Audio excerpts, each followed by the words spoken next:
So, when you have an accomplished lot like this, you're really very nervous. What makes it worse is the cold. And then it says, forever faster. I am probably the slowest runner you'll ever see in the world. I started running about 10 years ago because people said I had attention deficit disorder. They say you can't focus on things. But when you have to run, I started with half marathon.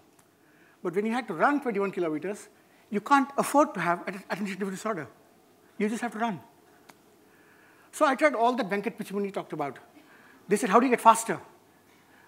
Somebody said to me, I still remember the first event I ran in. There was an announcement which said, if you are wearing a cotton shirt, you're an idiot. Why? You carry sweat, it becomes heavier. So I junked it for a dry fit. Sorry, the wrong brand.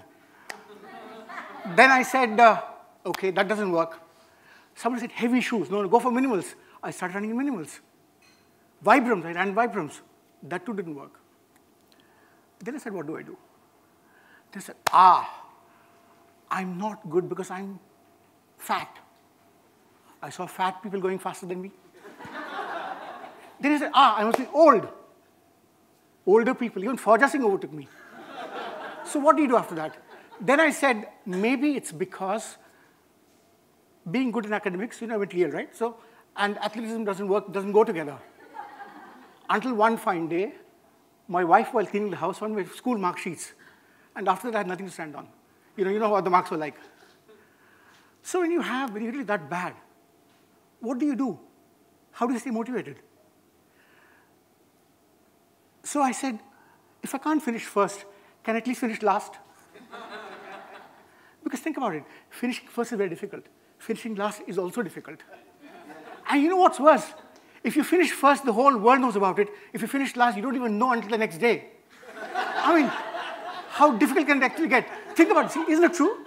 Because until, with all the RFID chips and all that stuff, it should be possible for you to know that you finished last. It's so motivating. It really is. So at the Calcutta Tata Steel 25K, I actually finished last. At that time, I didn't know I'd finished last. I learned about it 2 days later. But imagine my lot. 417 runners finished. I was number 417. So I reached the finishing line. There was a huge crowd waiting there. I thought they would really break into an applause, a cheer saying, well done. And they said, move, move, move. The 5K was getting over. It's so frustrating, I tell you. And they said, somebody actually says in Bangla, don't you get it? They must be tired. I said, Bagar, I ran 25K. So what? 5K runners getting ahead for a treatment. I said, that doesn't work for me. But you still run. The good thing is my coach, Zico, keeps saying, if you have a bib, you're a runner. So you take a great amount of pride in that. In fact, every coach in the city I've been to Savio, I've been to Zico, I've been with Striders, they all love me. You know why? They point to me as motivation. They say, if this guy can run, you too can run. It's true. In fact, when Venkat P started his company, that's what he wanted to call his company. He said, if Swami can run, you too can run. But you can't have such a long name for a company. So also, you can't use somebody's name without the permission. So the name got truncated. But wait, it gets better. While coaches love me, physios don't love me. So I signed up for a 12-session thing with Shamal. Shamal assigned me to a physio, who's also there. After 2 sessions, he took a transfer to Colaba. It's true. It's true. Ask him. And you know why? You know why? Because he discovered that I can't swim. So if he saw me anywhere near Colaba, he would jump into the Arabian Sea. It's really so frustrating. I can't even tell you. So to come back to, so how do you stay motivated? When you're running a race and you're going to be last, how do you stay motivated? So you always have a game that you play. A game that you play with yourself.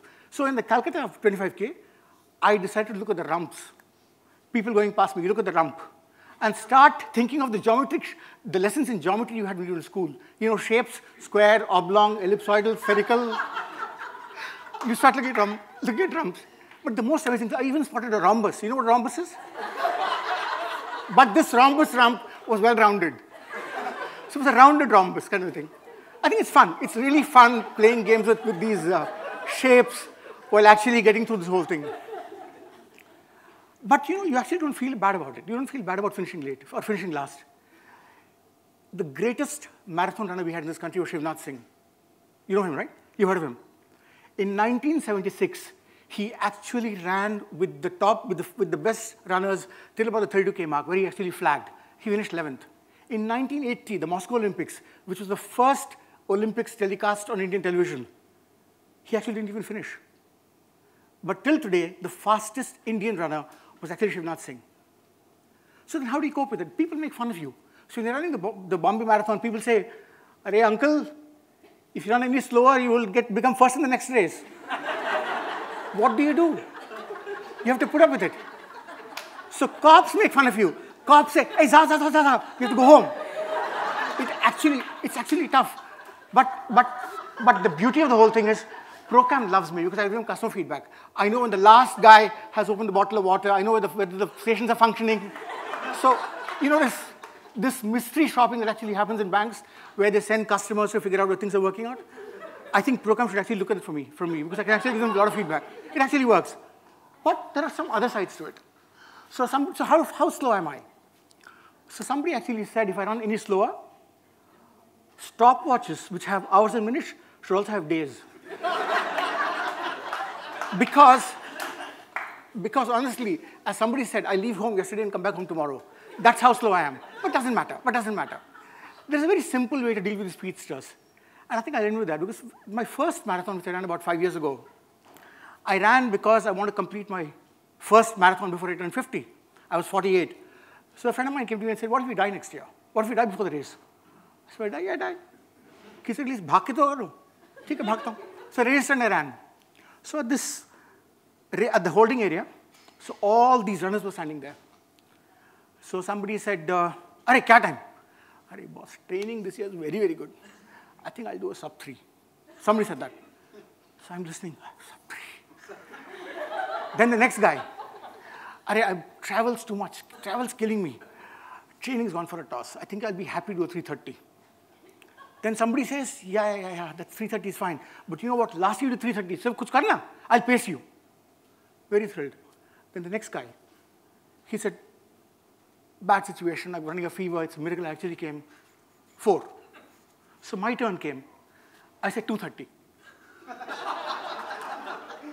So the guy next to him, who knew me very well, kicked me in the shin and said, 2:30. I said, "Yeah, I'll finish by 2:30 p.m. Thank you."